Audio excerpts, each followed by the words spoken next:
Hello, everyone, and welcome to an LFC Transfer Room stream. And joining me tonight, there's three gentlemen in here. And happy Father's Day to you all three for start off, and happy Father's Day to everyone at home as well. And these fathers need celebrating. And I got my 3 pint today, so I'm all chilled, I'm all happy. And let's get on with the stream. Kev, how are you doing on today? On Father's Day? All good, mate. Happy Father's Day to yourself, mate. No, all good. Good day. Just piddling it down at the minute. So, hopefully that brings the temperatures down a little bit for a few hours. Yeah, that's it. No, I think it'll carry on next week, I think. So, long may it happen. But no, all good, mate. All good. How are you? You know what? It's off season. It's nice. It's a nice chill Sunday. But it is getting quite boring. Like we said before, we came on street and we're looking to other sports at the moment, which is a bit strange. How about you, Carl? How are you doing today, mate? Yeah, good, guys. It's actually nice and sunny here in Pittsburgh today, but hot, like 26 C. But a beautiful day. Yeah, happy to be here. And Richie, finally, have I had a good Father's Day today? Yeah, cracking, mate. Yeah, very good. I did a nice little run earlier, went for a swim, and then had a roast to top it all off. Damo, you mentioned you got a 3 pint earlier. Where's this 3 pint coming from? Well, we went out to our local carvery, and they were giving £3 out to dads, so couldn't complain. And it was any pint I could pick any pint. So yeah, more than once. Which I was going to say, which one did you go for? I went Guinness. I'm always a Guinness person at the moment. Always Guinness person at the moment, yeah. So yeah, I enjoyed my 3 pint, and then left. I went back again and got another 3 pint. Nah, I should do that next time. Actually, that's one for next year. So, boys, let's get on with it. Transfers, and we've already got one over the line. Now, Alexis McAllister. Are we going to get any more of the line? Is it going to be the 3 centre midfielders that everyone's wanting? Is it going to be the centre back? Is it going to be a right back? Or is it going to be what latest reports coming out of? It could be just one more centre midfielder. And I see Richie shaking his head. I see Kev nodding with just absolute disappointment there, and it's hard to say with this ownership at the moment because it's sort of expected, but then they've got no reason not to go out and get 2 more midfielders, if that makes sense. Especially getting a McAllister at 36 million, absolute steal, wasn't it, Kev? It was. I think it was a surprise to everyone, especially with the amount he was getting. We were getting hit in the January window, which was around the 70 million mark. But to bring them in for the price and how quickly we got over the line as well, I thought that was music to our ears, and it kind of sets us up for the transfer window I've been expecting for 3 years, maybe longer. But unfortunately, as I say, things are just I've eased off a little bit with everyone else. I'm hoping that's just down to us trying to negotiate and tactically bringing them in. I'll always stay confident until the end of the window. I'm not going to start criticising when the window's only being open less than a week. So I'd like to see what happens now coming in, and hopefully it's Thuram who's in next, because I think we need that kind of presence in the middle of that park and someone who can progressively come out with the ball. So I'm looking for that, and hopefully a few more. Fingers crossed. I mean, like you said there, with regarding the McAllister thing, the fee gives a little bit of leg room, doesn't it, for anything else? I mean, when you bring in such a quality player anyway, like McAllister, and you need 2 more players, and we're getting him at 36 million, we've got another at least 100 million to spend on others, and exactly. That's going to easily get you 2 midfielders. Should do. It eases. It gives you more flexibility, a bit more movement within the other transfers to get the others over the line. It gives you that kind of hope and belief that although we are bargaining in a bargain basement, there are still good quality players there for the prices, if the price is right. And the prices that are coming around for Thuram and for Konate, it gives you extra movement to get them in over the line as well. But no, I agree. It means less on us trying to bring the fee in from selling players, because I don't think there's much there that we can sell that could provide us with a substantial amount for the window that we're required to do this year.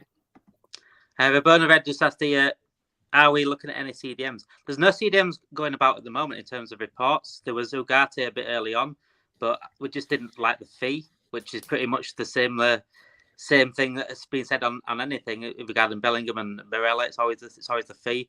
Colin, I'm going to go on to Thuram then, because Kev mentioned Thuram and he wants Thuram in next.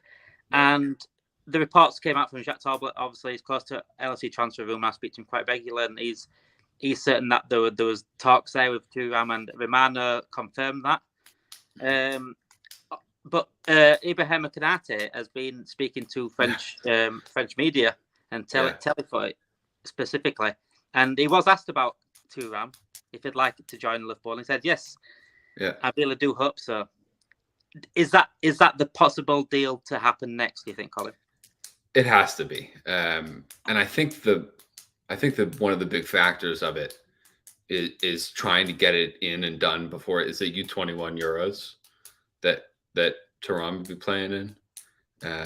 I think that it seems like that's really what they want it done before, and I love Konate for he's just saying whatever he wants right now in the media. He just is, basically saying like, was it last week or the week before where he's like, well, we can't just not have anybody. Can't just play children, and he's right. It needs to be the next one, especially if we want more than two players total. I'm getting a little scared that if it doesn't get over the line before that tournament starts, that it starts to become a little more. Everything starts to become a little more complicated and a little more condensed in terms of like the business that needs done, especially if what they've said is correct about, Klopp wants the vast majority of the business done prior to the start of preseason. I'm going to go on what Paul says here, Richie. What would you prefer? Caicedo 80 million or Thuram Konate 80 million? Thuram and Kone. We need the midfield options. They're both really good players. Caicedo is fantastic, absolutely brilliant. And I think if he does go to Chelsea and if he starts playing under Poch, then he will be an absolute monster. But Liverpool can't afford to just have one player at the moment. If it's just McAllister and Caicedo, as silly as it sounds, as wonderful as they are, it's not enough, because then you're relying on Thiago, Henderson, Elliott, or Jones to fill in that third man. And I think we need competition for Fabi. As great as Fabi was to the back end of the season, really we're only looking at maybe a third or a quarter of a season that he actually played to the Fabinho that we know. So he needs to have that rest. He needs to have the legs, to be able to do it. And one player isn't enough now. I think even if, the Jude Bellingham deal failed because Liverpool couldn't afford the money, they're not going to pay 80 million for Caicedo if they're not going to pay for Bellingham. I think Liverpool need legs in that midfield, and two is better than one at this moment in time. And Caicedo next year would have been a luxury, as would Bellingham, But right now, Liverpool just need bodies in that midfield. I mean, that's a very, very good point in terms of that, Richard, because it's the numbers as well as that we've lost 4 midfielders, and we can't just rely on Fabinho to be fit. Like you said, it was only a quarter of the season he played well, and if he comes back into the same form he did at the beginning of the season next season, we're in trouble. If we don't have the numbers there, we don't have the players there to take over him, we're in trouble. We can't rely on Bajcetic all the time, because Bajcetic is a young lad, and when you rely on youngsters, you're going to knock them out. How many midfielders do we have out of contract at the end of next year as well? It's 2 more, isn't it? Thiago and...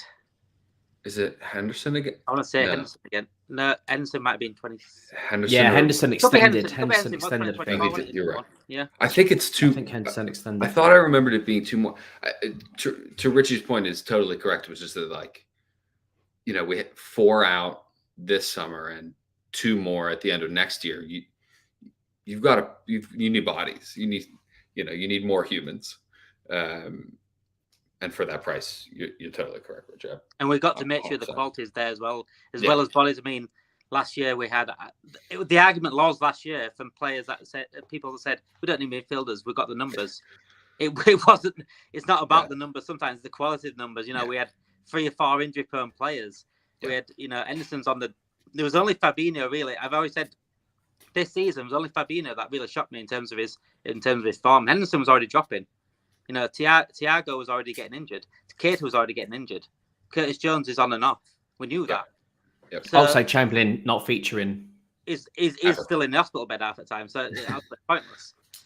So, you know, you can't say we had the numbers. That was an absolutely ridiculous argument last summer. Now I go back over that summer, and I see the same thing happening over and over again. It's the same reports coming out. I said before to Kev before the stream, I said, look, I'm writing the same thing as last season. I feel like I'm writing the same summer, writing the same reports. Again, with the investment coming in and things like that, it's just the same over. It's Groundhog Day. Kev said it earlier. And to be fair, Damo, I think I might have been one of the optimistic people who on the WhatsApp chat was saying, no, Klopp's right again. And then Damo was like, for those who context don't realise, Damo was saying, no, it's not enough. It's not enough. Like, these players aren't good enough, rah. And to be fair, most of us gave him an absolute hammering. And you know, I'll openly put my hands up and say, actually, most of the people were wrong, because Ox weren't good enough. Keita wasn't good enough. Fabinho was a surprise. I personally think Hendo was a surprise, if I'm honest, because I didn't expect Hendo's standards to drop as much maybe as what they did. It's his legs, isn't it? It's his legs more than anything. Yeah, and I just think, you know, with Hendo, like, he should not have played the minutes that he played. And same as Milner. They should have been bit part players, and they should have been cameo players who came on and made an impact when they did come on, or play the odd game here and there. I don't think Hendo was expected to play 90 minutes like every single game after the seasons that he's had, and same as Millie with the seasons that he's had under Klopp. But that's what they had to have. And you say that you're writing the same things again, Damo. Like, to be fair, I gave you an absolute pounding on the WhatsApp. Like, wow, Klopp knows what he's doing. Rah. I stood my ground though. This time around, you know what? I didn't want to be right. I didn't want to be right though, Richard. That's the thing. I didn't want to be right. I'd rather be wrong and FSG proved me wrong, or, you know, and get the midfielders in. And I had an argument this week with someone on Twitter actually about saying, like, no one foresaw this coming. I said, I saw it coming. Yeah. And he said, well, give me proof. I give him proof. And he like, and I said, oh, right. And that's all it was. It's like, I wrote article that this was going to happen. And it is frustrating, but, you know, we'll, I'm so optimistic that next season could be different. I'm hoping we do bring in some midfielders. It's just, we shouldn't have to live on optimism, and should we, as Liverpool fans? We should be living on expectation more than anything. Yeah. We're a big football club. We shouldn't be living on optimism. This is like back in like the dark days, as people say. That's why we lived on optimism. I don't want to live on like that anymore. Yeah. We'll go on to a different name then. Gabri Veiga. Richie, we'll carry on with you, mate. Chelsea are expected to bid, according to I think Romano came out and said it. Actually, Romano said Chelsea are expected to bid for Gabri Veiga from Celta Vigo, a very, very versatile, quite midfielder, a bit like Coutinho. I'd like him in Coutinho. The way he dropped the shoulder is more of an attacking midfielder. You know, this one may not run as much with Liverpool because we've just got McAllister, who's more of an attacking one as well, but he is slightly different to McAllister. He's more involved in the goal threat. He's more involved in assists, more involved in the goals. Is he one on your list that you're happy about looking at? I think I'm not going to pretend that I know a lot about him, because I don't, if I'm honest. Like, there's not too many instances where I watch Celta Vigo apart from Iago Aspas, and hope that he does well. But I can't say that it's going to be one that it might be a filler. Like, if it would happen now, because I know he's got release clause, and that's easier to trigger, as you saw with McAllister. It might be an easy one to get over the line rather than the Thuram or the Kones or the Gravenberch or whichever reports you care to read. I think Liverpool fans perhaps have not seen too much of him. Now, I apologise to anyone who's like, what? I'm a La Liga expert and all of this. And then fair play to you, because I'm not. I've not seen enough of him to make an opinion about him, whether it would fit into the Liverpool team. And I'll be honest about that. But at the same time, if, you know, the YouTube compilations or everyone that's saying on Twitter says that he can come and do a job, then fair enough. But I think it's great if he comes in, but it's calm. I think we actually spoke a couple of months ago actually about Gabri Veiga. It can't just be him. It can't just be him and McAllister. I think we need a Thuram, a Gravenberch, or a Kone, as well as, if not one or two of them, plus him, because it's it needs for Liverpool and for FSG, it needs to have this season a really big impact to actually put the frighteners, not just on the other teams, but actually to put the Liverpool players like, right, we're back again now. Like we've mentioned the Konates, we've mentioned the Van Dijk press conferences. And yes, Gabri Veiga, as great as he might be, doesn't... It sounds so harsh because I don't know enough about him, but it doesn't give that impact that a Thuram would, or it doesn't give the impact that even a Kone would, you know, because I don't personally know enough about him. I mean, Kev, Colin, or Damo yourself might know more, and I apologise to everyone listening for that. But I just think for Liverpool, we need numbers, but we need impact players who can come in straight away. Is Gabri Veiga that player? I personally don't know because I haven't seen enough of him, but as a person who doesn't know enough about him, a Thuram needs to come next, I personally think, or a Thuram needs to come after, or a Kone needs to come after or before. It can't just be Veiga and McAllister. It needs to come as well as, yeah. Exactly that. I did a piece on the three midfielders the other day, actually, and looking at them all, the analytics and the stats and things like that. And I went through them all and thought, to me, it'd come in and probably bench. It'd be like a squad option. Like I said, he's quite similar to McAllister. So for me, this is why I can't see this running, because we've already got McAllister in the attacking sort of midfielder out of the three. And like you said, we need the legs. And the Kone and Thuram are two exactly the kind of players that we need. The thing is with Kone and Thuram, they're not exactly sixes, especially, Thuram's not a six anyway, he's more of a box-to-box, but Kone's not a six. He plays at six, but he's not like a Fabinho, if that makes sense. He's not a normal CDM. He likes to get forward every now and then. But with Fabinho there, do you think that could work, Colin, with someone like a Kone coming in? Yeah, I do. And it was something that I've been thinking about a lot the last couple of weeks. Obviously, there's been such an emphasis on midfielders and how the midfield is going to play. And we'll touch on it later and what Trent's role in the midfield overall might be. And I've just been kind of like thinking through like different formations and different, where do these guys that we keep talking about like fit?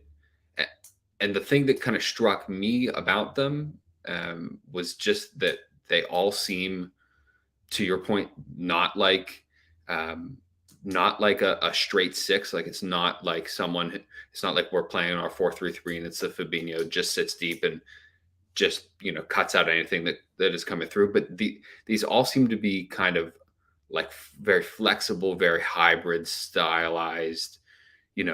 People that play 8 or 10, or McAllister said that he's comfortable playing 6, 8, or 10. I see these guys being able to be more tactically flexible in terms of want to play box, want to play diamond, want to play a straight 3. You can kind of fit those puzzle pieces a lot of different ways.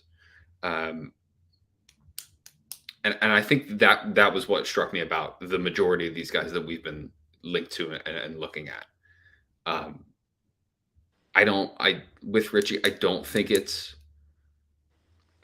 just enough to have it be, McAllister, Veiga. I also don't, I haven't watched hardly any of him.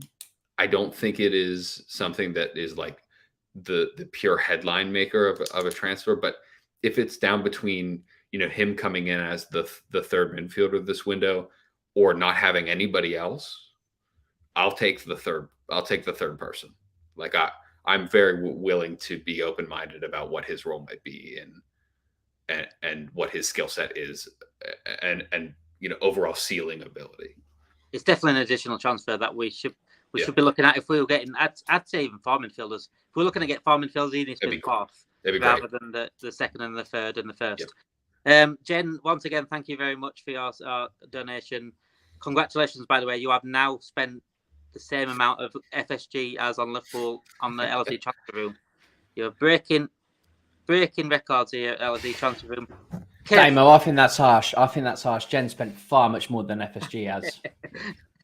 You know what? I'd like to go. You know what? I actually might go through the last years or 2 years of Jen's contributions and compare it to FSG transfer budget, because it's close. It's certainly close, and that £2 gets it even closer. That's practically McAllister fee right there. Kev, is Gabri Veiga anything? Have you looked at him any time? Have you watched any bit of La Liga action? I've looked a bit at the analytics from him. I've seen he's played centre mid, attacking midfield. He's also had one game up front for Celta Vigo this season. He scored 2 against Barcelona last game of the season. He's flexible, and I think Colin touched on it before, and he hits it on the nail. The versatility we're looking for is so apparent in the names that are being brought forward. You know, everyone can do a bit of anything, and at times next season, I think there's a bit of realization that we do need that versatility in there. We lacked that this season, especially when the injury started kicking in. We didn't have anyone who could physically come in and do the job for us. Eddie had done it for a bit, but we were playing round pegs in square holes. It just didn't seem right, and we didn't get the coverage that we required for Trent to play the way he needs to. And then we were playing within the weaknesses that we had. Weakness in the middle of the park, and then missing out on the physicality, and then as well as that, you're then missing out on in defensively as well, because we are unable to maneuver our players the way we want to. So versatility is very much the key, I think, in this window, and young lads who've got young legs. I agree with everything what Richie and Cole says. Veiga alone will not. Him and McAllister, it's just not right. It needs more than that, and that doesn't give anyone it doesn't give me hope that we've got the physicality back in the middle of that park. That doesn't give me that much spare on. What I saw in the last game of the season against Villa, we very much need that Thuram kind of player. That kind of physicality, 6'4" player in the middle of there, who's dominant with the ball, progressive with the ball, a bit like Yaya Toure with running with it. That's the kind of physicality I want to see in my midfield. I want to see someone being able to move. I want to see the engine. I want to see that engine room coming in back in there. People with the legs running around, providing the cover where we need it, but also give us versatility against certain teams. Sometimes you may see McAllister dropping into a number 6, and then you got someone else playing in the number 8 role. The versatility, a bit like a chess game, as much as what Klopp has done in previous seasons, strategically playing players in certain positions and outmaneuvering what's being counted against us when we're playing against them. But it's something that we need, and you know, for me, I see him more as a backup and more of a squad player than actually coming in and being part of the starting 11. And for me personally, I want to see starting 11 players brought in first, rather than people who are going to build up our squad. They can come in last. I'm happy with that. I want the priorities in first, and they would be 2 centre mids, and then we'd also get a centre back or a right back in for me. Just to answer your question there, Jin, we said at the start about the Konate and Thuram thing is Konate was asked about Thuram if he would like to join Liverpool, and Konate did reply saying, yes, I really hope so. So Konate is been an agent, a bit like Trent was with Bellingham, but we'll see how that went. And, well, pretty much everyone with Bellingham on it. Ensign, Trent, everyone was. I mean, Trent took him on a date to Chris Brown concert and it didn't work. So I'm guessing he didn't pay for the popcorn. So, you know, we've got to deal with it now, and let's move on from Bellingham. And yeah, regarding the Bellingham thing as well, you know, saying that it was the Champions League final that swayed him. How does that make you feel, Richard? Because that Champions League final could have gone either way. We battered Real Madrid in that final. Yeah, I think that's a nonsense. I think if Liverpool would have come knocking this season, Bellingham would have gone to Liverpool. I think he was openly wanting Liverpool to come in, and unfortunately, due to our circumstances and the lack of investment and the need for our squad to not just get one Bellingham but 3 centre midfielders swayed our hands. And of course, you know, Jude's got to go on and say that he wanted to sign for Madrid one way or another. And I don't blame him for saying it. I know that shots were fired almost, and maybe there wasn't a need to say it, but with so much hype that it was almost like, you know, a couple of months ago, I certainly believed it, that Bellingham was a done deal for Liverpool, you know, and I think that he perhaps thought that too. He had to come out and say perhaps something like that. And I don't blame him for it at all, you know. I think that he had to maybe mitigate the rumours, perhaps, to show that he's committed to Madrid. And I don't blame him for that. I think that he's a fantastic player. He's a generational talent. I wish him nothing but the best for Madrid, because he could have easily gone to Chelsea, Newcastle, United or City. And he chose to go to Madrid, the best club I personally believe, apart from Liverpool, in the world. So I wish him nothing but the best. But I think he almost sort of felt like he had to say something like that. I don't believe that he actually meant it. I think that maybe he felt like he had to say it because that might have been, even for Liverpool, like the most damage limitation thing that he could have said. If a couple of years down the line he does want to go to Liverpool and he goes, yeah, well, I did think Madrid were better on the night. It's not. It's an opinion, isn't it? He's not outrightly saying Madrid are a better club than Liverpool. He's not saying Ancelotti is a better manager than Klopp. He's not outrightly stating that something. He's more just giving his opinion, which will endear him to the Madrid fans, who we all know will probably turn on him in the shortest moment possible. So I don't blame him for saying it. I wish him nothing but the best. I do really hope that he comes to Liverpool one day. And also taking that number 5, woof, like Zidane vibes, like fair play to him for doing that as well. Because he could have easily took the 22. And obviously Madrid wanted him to take that 5. It's a massive responsibility. Yep. It's a massive responsibility. And I really hope he shines there, just not against us. Although no chance of that this year, unless Madrid come third in the... at least we'd have to play next year, unless he somehow gets to the Europa League. Exactly. Unless Madrid do the unthinkable. Yeah, exactly that. And I'm expecting to play Man United in the Europa League anyway next year, so looking forward to that. Let's come away from midfielders then. Midfielders. We need at least 3. We all agree with that. We need at least 3, and the reports coming out now that it could possibly be 2. It's going to spark something in this fan base, and I don't think they're going to be happy about it at all. We'll go on to defenders. There was talk about Pavard being a right back possibly, with Trent having his new role. But then a left-footed centre-back is one that is prioritised right now. And there's loads of names going around. There are Vardiol going around. But obviously, it's the price of Vardiol. And he could be close to City at the moment now because City will pay the price. This is what they do. When they want someone, they'll go get him. And when they want to move someone on, they'll move someone on. This is where Liverpool lack in terms of... It's not sentimental. It's just straight up ambition, isn't it? It's straight up ambition. This is what we need. Let's go get him. We don't have to pay silly money, obviously. If it's like 150 million for a player, then you start scratching your head a little bit, don't you? But there's times where Liverpool need to start paying it up to get the quality they need. Otherwise, we're going to be falling behind again. And there's one player coming out at the moment we're in a race with Bayern Munich at the moment is Micky van der Ven. And he's a left centre back for Wolfsburg. And we are at the moment leading the race because of our new sporting director who brought him into Wolfsburg in 2021.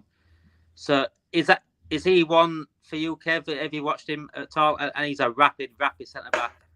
The only thing I can say about him is I've seen the little clip of him running back and clearing off the line. That is just amazing to have that kind of... I'd like to see a little bit more than him. He does look as though he's got pace in there. Again, I haven't seen much of him. He's an option. If it's Klopp's first option, then yeah, we go all in on our back Klopp and who he believes will come in and do us a job. We do need cover. We do need cover for Virgil. That cover for me would have to be, and I have to agree with what Charlie of our admin says, and that is Bastoni from Inter Milan. I think he's a incredible player. I'd love to have him in, but again, you're talking about prices, and the only way we'll bring in more Gvardiol in is if we sell someone for like Salah for 100 million, then we'll bring someone like that in. That's how we brought Virgil van Dijk in. I think Man City learned a lesson from that, to go out and just get them wet and be ruthless, which is what they'll do, and they've learned the lesson from that for me. But again, it's an option. Does that mean it eats into any other area? That's the only thing, Dom, isn't it, Damo, is that we start then thinking as financial accountants and start thinking, well, is that going to eat into our actual our transfer kitty for somewhere else? Do we need to start selling other players to compensate to bring that person in? Is that much of a priority? Well, it is, but my priority is midfield first, and then we start looking at other areas such as a left-footed centre back. But no, he's by all accounts, he's I'm looking at the stats. He is good. He's got the pace, which is what we were lacking at times last season. To have someone like him and Konate possibly as centre backs at certain points, because this is one thing we need to look at: the amount of games we're going to be playing. We can't rely on a Virgil to carry on all through the season. So there will be 10 points in that season where we'll need to switch it up a bit. He's got the pace. Let's hope if he is the person he is, he comes in possibly as the third choice for me. I don't know what anyone else thinks, but he'll be third, and then Matip as the fourth, and then probably Gomez as a right back for me would be predominantly where he would be. But no, it's an option. It's another option this time up. But again, I don't want to eat in then any other parts of the areas of which are required first. You know what I mean? We need, as it was mentioned before, we need quantity of players in. Do you know what I mean? And if it means we get someone like him in, then fine. But he's got to be able to he's got to be up to a certain standard for me. It's so bad, isn't it? Like, sorry, Damo. It's just so poor that we're talking about, oh yeah, we need this player, but we also need these players more. So we can't afford to buy this player who we need. I know, because we need these ones. And it's just bonkers.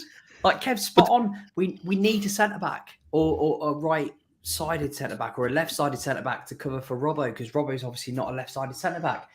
And we're talking like we're the fourth richest club in the world. The fourth richest club in the world. And we're saying, we can't really afford this player who we really need, because we need actually to fill in these players instead, because we really, really need those. And Kev's bang on. Like, it's bonkers. It's ultimatums. And we're not even talking. I've said it all the time. It's ultimatums. Klopp gets ultimatums. And last year, he probably got, it's either Nunes or a midfielder. And he had to pick Nunes because Mane went. We lost three forwards. Yeah. And they had to go get Nunes. And it's the same again in January when he had Gakpo. It's either Gakpo for 35 million or 35 million midfielder. And again, we had Bobby's going, yeah. Yeah, we had the numbers for midfield at that point. We knew Bobby were going, and obviously we lost three forwards in the summer. So it's ultimatums constantly. It shouldn't have to be ultimatums. It should be. But we're not even talking about like massive values of players. We're not saying you could get Gvardiol for 100 million, or you can get Bellingham for 100 million. Which one's it going to be? It's like, no, you can have this player for about 20 to 25 million, or you can have this player for 20 to 25 million. It's like, are you kidding? I just feel that we've missed Champions League football. I just feel like we've got less money than we normally have, and we hardly have fuck all as it is. And honestly, I just think we're really proper penny pinching. I mean, I've highlighted this comment here. I think it's John Henry's burner account, because as soon as negative PR comes out, we've got someone to try to get back on side here. We want positive PR up. Thank you, Jeff. Anyway, we do look good. It's dad's life for you there, mate. It's dad's life.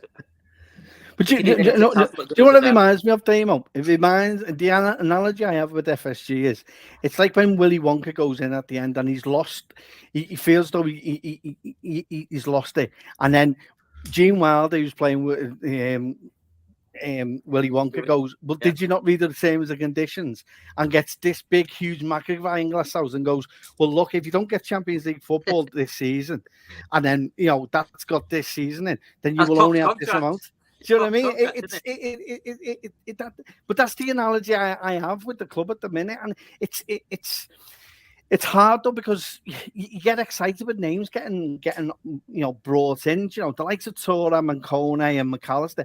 I was getting really excited after being so bogged down with the Bellingham thing and being told straight away that's not going to happen, and wiped out within like 20 minutes of it being recorded that we have got a chance of getting them. To have that, you go, oh, this is great. But then we're going through Groundhog Day again, where it looks as though we're still scrimping and scraping. We're still looking behind the couch for those extra pounds that that been missing for the last 3 seasons. It's I've said that before. This should be the season where we brought a big player in, because we'd already brought the nucleus of what we required in midfield. Not doing that in the last 2 seasons has brought us to this point, and now we're bargaining again. But there are quality players there. You can't deny that. But the quality that we're missing out on, it's incredulous for me. Do you know what I mean? It's just madness.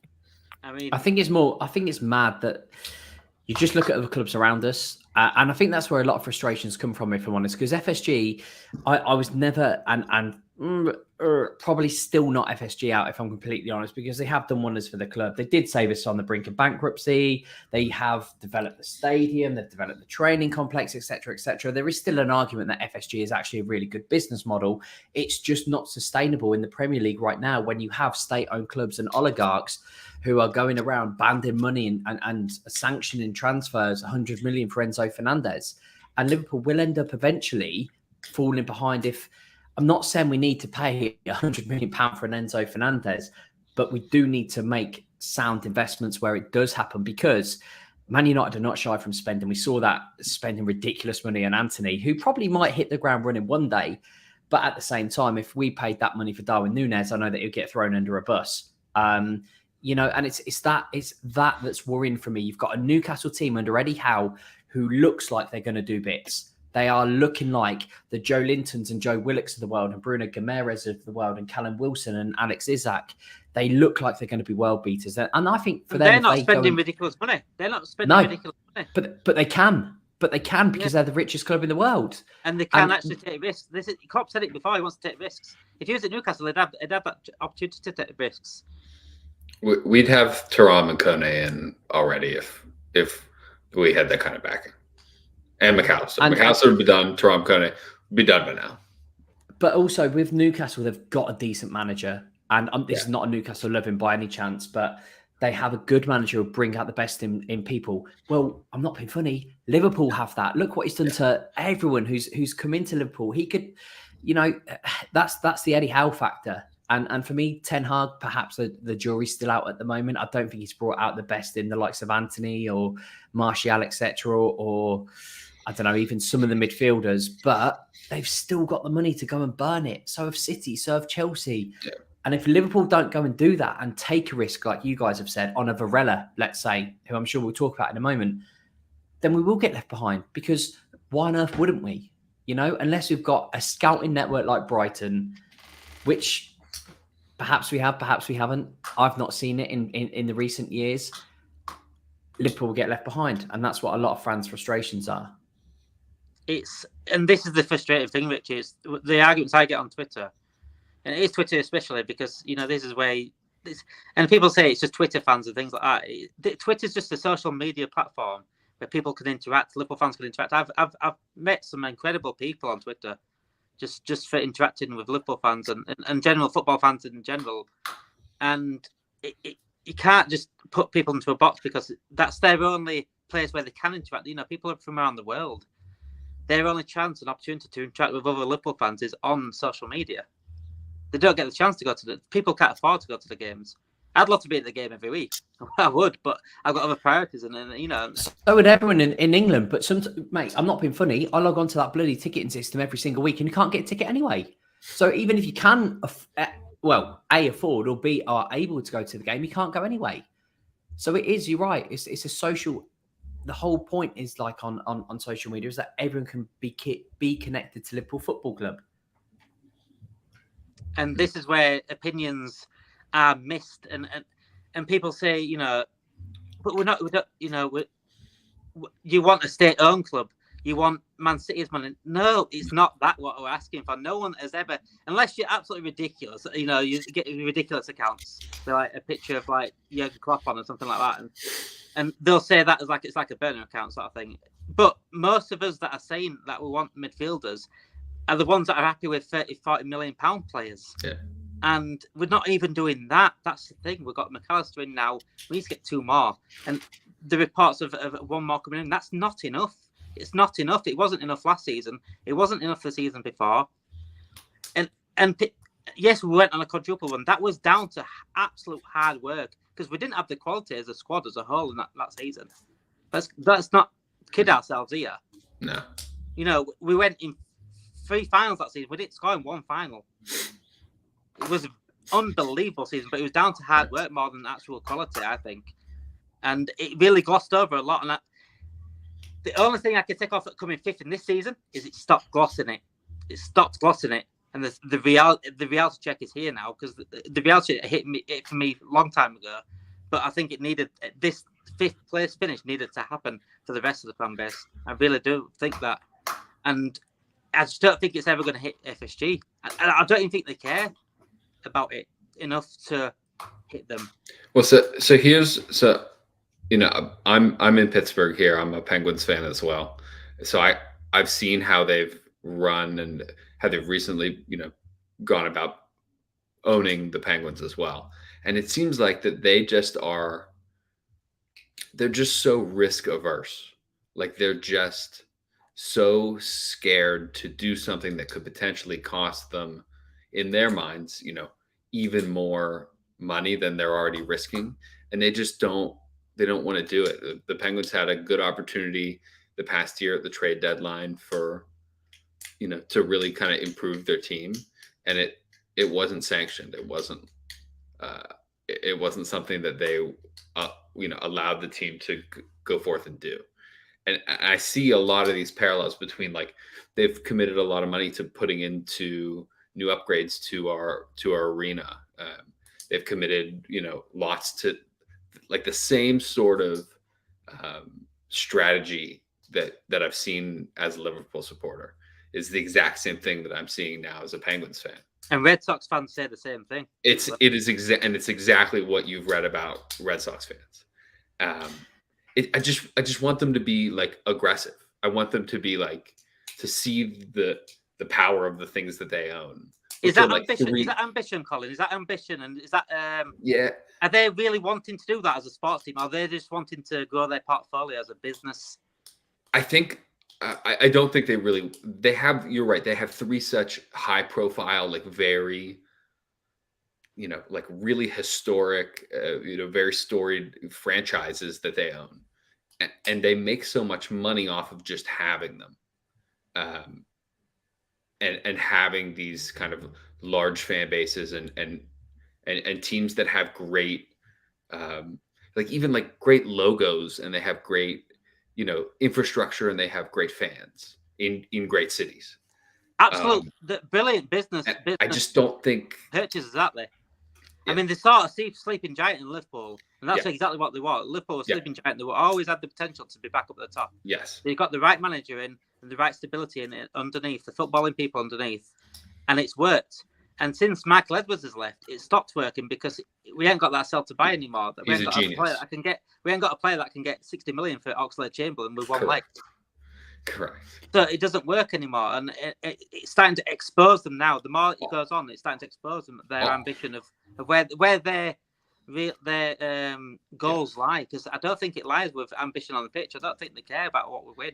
It's not purely ambition. It's their portfolio, isn't it? Because you're looking at what their investment is, right? So, I don't know, Redbird comes in and puts X amount of million into FSG, which they did come and do. And as naive Liverpool fans, we thought, oh, good, that will enhance our transfer kitty. Obviously, it didn't. But you look at FSG's next move, it's not to enhance the sporting teams they currently have or the Rouge Racing, etc. It's the basketball team, isn't it? That's what they want. They want the Vegas basketball team. So exactly. So it's the Vegas basketball team, which again enhances their portfolio because that's what makes them billionaires. Oh, they're already billionaires. But that's what makes them multi-billionaires or ridiculous amounts of money because you can buy that team in Vegas like they did for Liverpool. 300 million, by the way, 300 million for Liverpool. Unreal. And now they're worth like billions and billions. I think, were they looking for four maybe on the market? Four on the market. Now, you can do that in a Vegas basketball team and you get the right players in. They will build that Vegas team for a good couple of years. They'll get the best facilities, the best training complex centers, because that's where the money is, because it's sustainable. But then that adds another couple of billion to their portfolio. But they don't have to invest anything into this. And they are such good businessmen. And you're right. They are so good at business. And, if they're just there for making money, which they are, you can't turn around and tell me that Linda watches Liverpool best goals on Twitter every night. I'm sure she doesn't. But I got told they won't make money from Liverpool from one person. I got told they don't make money. They don't take money out of the club, so they're not making money. If you're an owner of a business, if you're not making money after 13 years, you're not a very good owner of the business. No, and especially if they're not making money from Liverpool, they should have sold up a long time ago. I'm sure they are, but at the same time, like they are. But They are trying to build their portfolio, and that's perhaps what Liverpool knew that they were getting into. Maybe, I mean, gone are the dark days of Hicks and Gillette, because God help us if we would have gone under.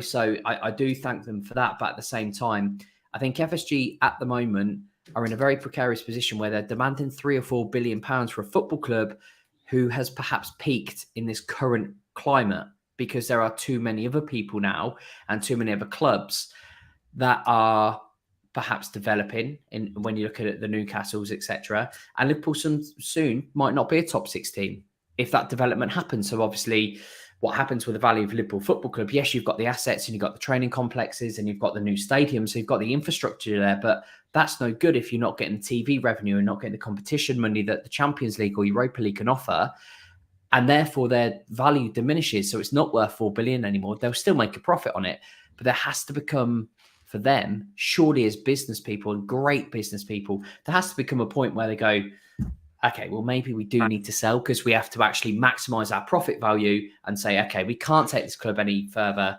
We will now sell. And fair play to them when they do it, because I'm sure they'll make millions and millions and millions of pounds. Do you think the United taker could have any impact at all, Richard? I mean, it seems like they're on the same level as Glazers in terms of they wanted to put the Super League together. I mean, they probably pop around each other's houses and laugh at the clubs that they're ruining at the moment, I think. Yeah, I mean, I think the Super League was a joint venture. I'd be very surprised if the Glazers and John Henry never spoke to each other, because it did seem like a mutually beneficial deal. However, I think, honestly, when the Qatar takeover happened, I think a lot of Liverpool fans, A, wanted it to be them, and B, thought, well, if Man United can get this, we can get this. I'm sure we can. Man United, as painful as it, and Kev's going to give me daggers, I'm sure, because I'm not. I totally agree with you. I totally agree with what you're saying. It's a bigger club. Yeah, the worldwide appeal of Manchester United commercially is a lot bigger than Liverpool. Absolutely. However, the infrastructure of United, Old Trafford's like parts of it's falling down. We've seen all the pictures and whatever, the leaks and all that. So actually, Liverpool Football Club is in a better position, like infrastructure-wise, and probably requires less development than Manchester United. But Manchester United have that commercial appeal, and worldwide they are perhaps a bigger club than Liverpool. So you're probably looking at an even playing field. I mean, to me, as a businessman, anyone that wants to buy a sports club, I don't know why they're not looking at Liverpool, unless FSG really do not. I think FSG would accept if they got like a $5 billion offer. If whatever Sheikh's offering Man United right now, I think FSG would accept that. Yeah, do you reckon go on, Kev. Sorry, no, go on. You go. I was just going to say, why would anyone spend £5 billion on Liverpool when perhaps you could buy a Crystal Palace for, say, 200 million, 250 million, 300 million, and invest that money and then make them a superpower like Newcastle, like what the Newcastle takeover? Because if you're spending $5 billion on Liverpool, you then have to, let's say, okay, well, I'm going to put another 500 in the transfer kitty. Why would anyone do that when they could perhaps make a Crystal Palace with that money an absolute superpower? So Liverpool itself has almost like valued itself out of the market if that's what people are looking for. Outside of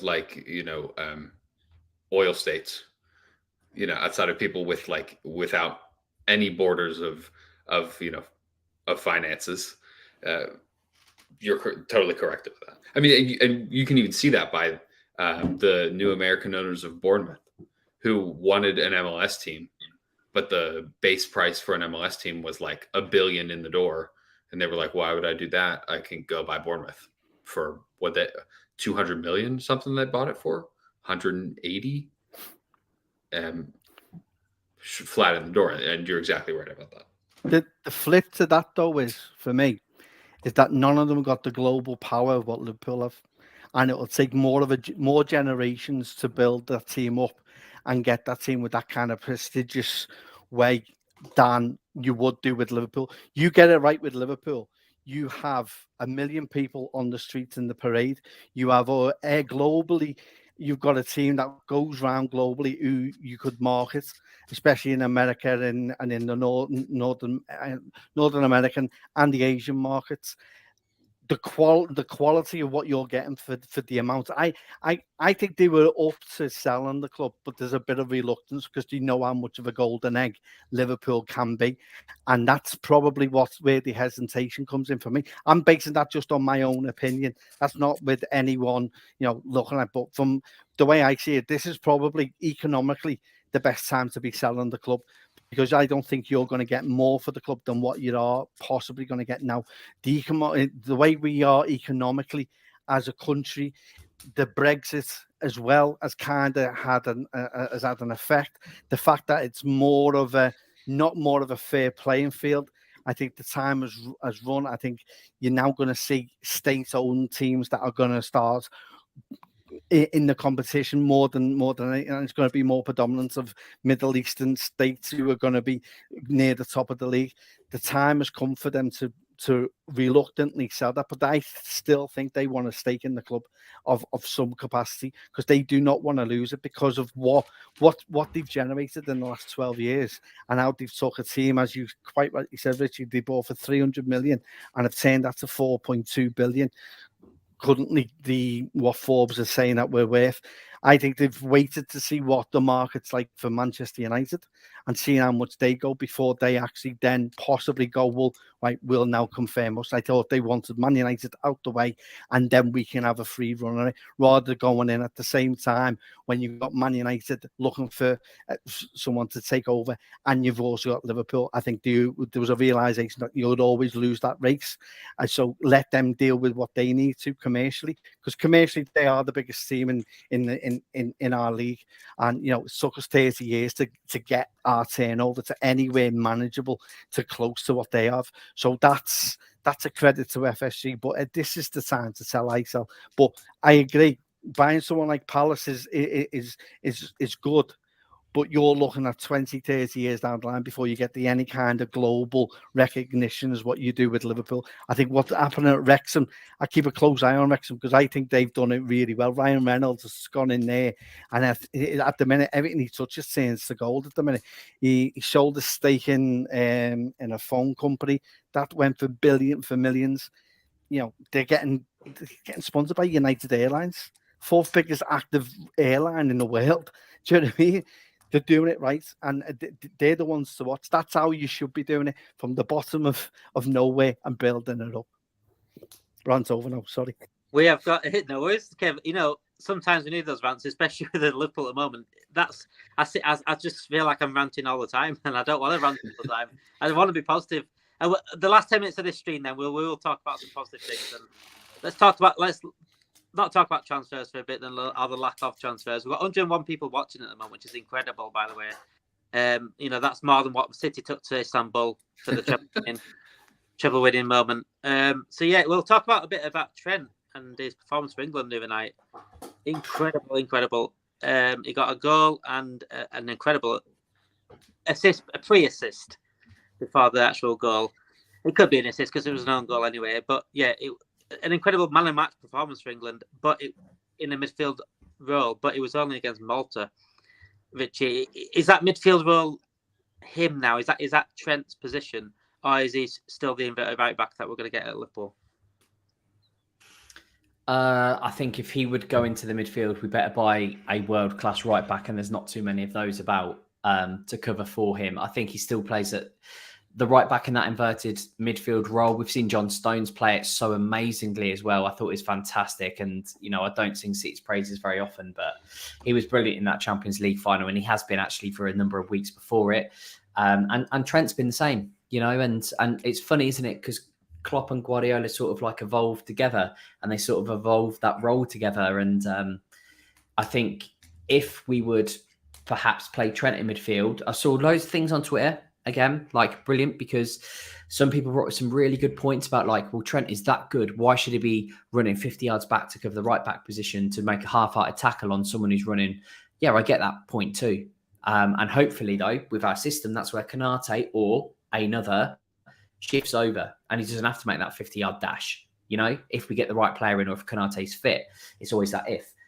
But for me, it's really difficult because Trent can play midfield. He was always a midfielder in the academy, but he's so lethal even on the right flank.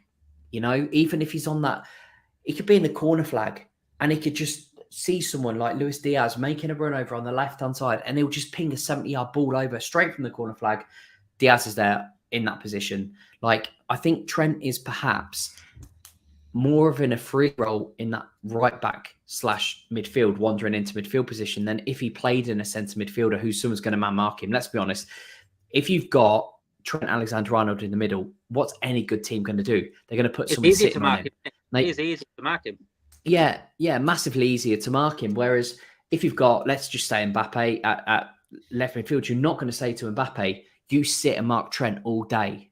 Of course you're not going to do that because you're hoping that Trent does wander off and then Mbappe has that space. But also, while Trent is doing that, he might be doing something else. So no, I mean, look, if Trent moves into that midfield position, we need to get a world-class right back because at the minute we've got a world-class right back in that position. You can always add to that midfield by somebody walking into it, but you can never ever, I personally don't think right now, replace someone like Trent in that right back position. Now, defensively, maybe not as sound, you know, as a, you know, all of the fullbacks, a Steve Finnan, let's say. You know, I don't want to go down the Gary Neville route or Wan-Bissaka route, but let's say a Steve Finnan, who was defensively sound. But Trent's role isn't that. Trent's role is a passer. He's a creator. I think I actually looked the other day because I had a bit of a Barney with some United fans. He had 74 assists in the Champions League and Premier League so far. That's insane. Like, insane from right back. Why would you move him? I think if you move him into midfield and start him, this is the thing, he's starting in midfield. I think it takes a lot of his game away. It takes a lot of his game away. He likes the pitch in front of him. And when you're in mid, if you start in midfield, the pitch is not in front of you. You've got to have a 360. The pitch is behind you as well as in front of you. And Trent is best when the pitch is in front of him. He can do them diagonal balls from the, like you said, from the corner flag at times. And he could easily just slowly, gradually into midfield like he has been doing in his transition period in the last 8 weeks. In attacks, he didn't have to sprint back to get back for defence because Konate is covering him now. As long as we've got someone covering him, and so maybe a CDM drop into there as well, make it create another centre back, which Fabinho can do. Fabinho is unbelievable at centre back, by the way, when there's injuries. So it can be easily covered. All that will miss him for Trent is when Anderson's legs went, we had no one covering him. And this new system now, we have someone covering him, and it's not a problem.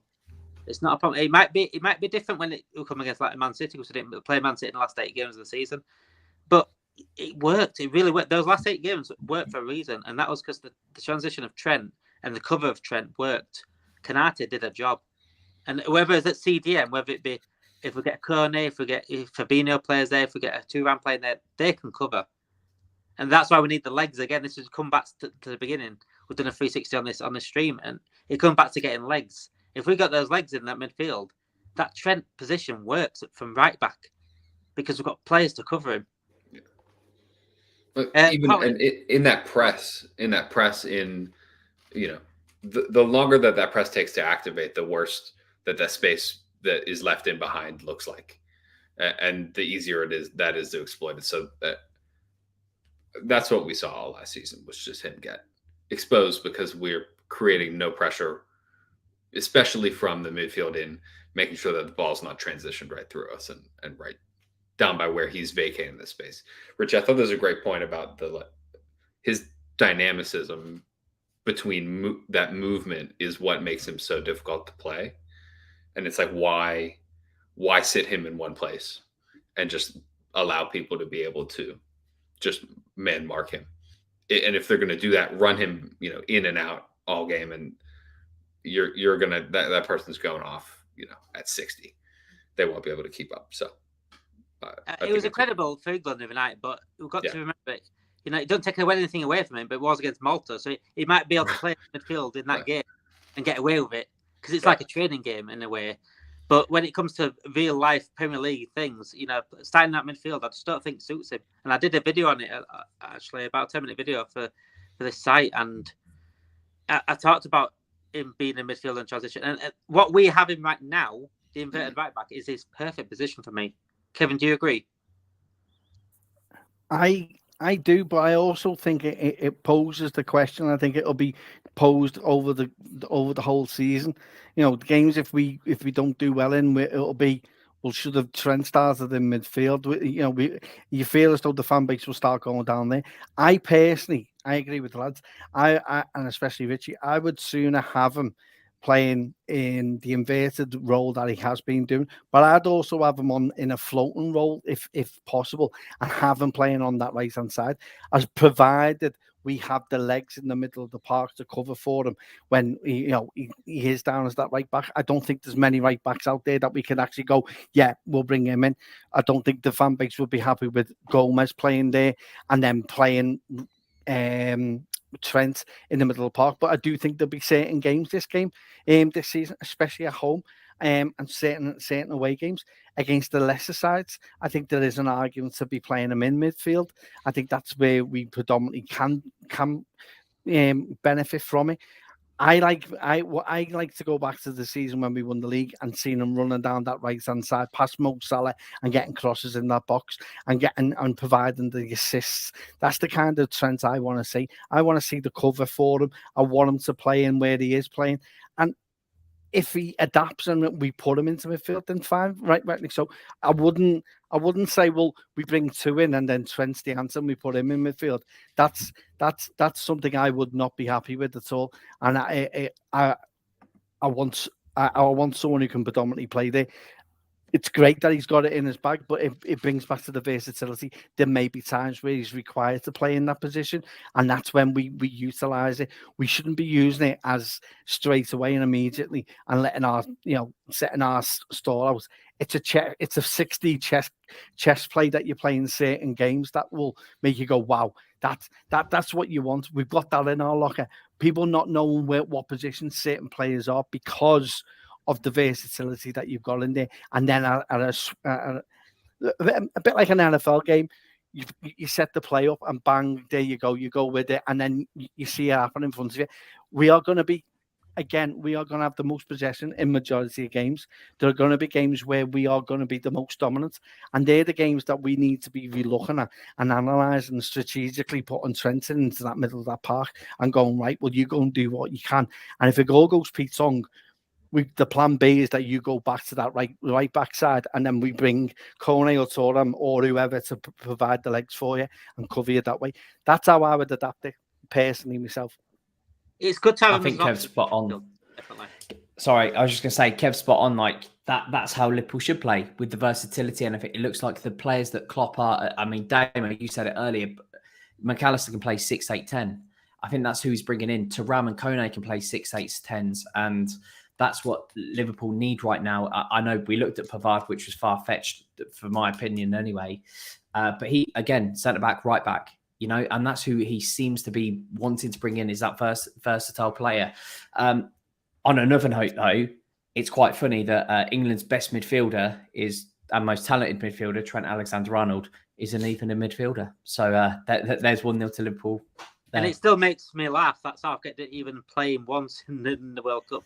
And I always said Southgate can't. He don't know how to play players like that, because he wants a right back who can defend, which is fine. That's his system, and I get it. Like, that's fine. If he wants a Walker there or a Trippier, fine, because he wants a right back to be a right back. But the Maddisons and the Trent Alexanders, the Mavericks of the world, he doesn't want that because it doesn't fit a Southgate style of play, and that's absolutely fine. No worries at all if that's how you want to play, but you do miss a trick by not adapting to these players being able to play in that way. I mean, that game against France in the semi-final, I think if Trent or Maddison, someone like Trent, especially Trent, coming on in that pitch, I think they battered France, right? And they just weren't creating anything. If Trent came on that pitch, they go through. Honestly, is that much of a difference? And, they've got every chance of beating Argentina in the final. And it's all that little...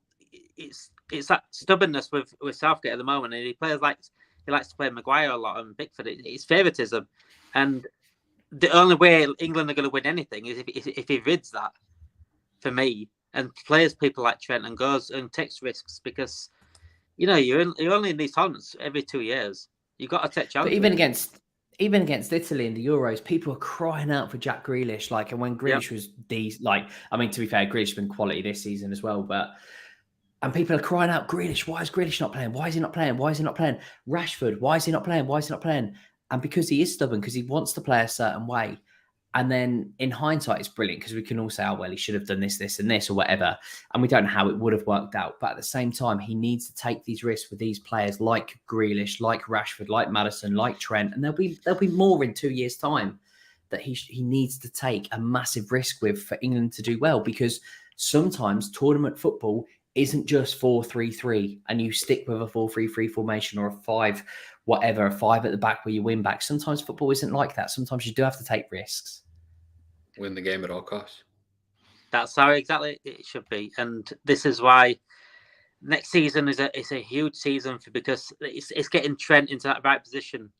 And Southgate said the other night, he says, it all depends on what his club does with Trent, he said.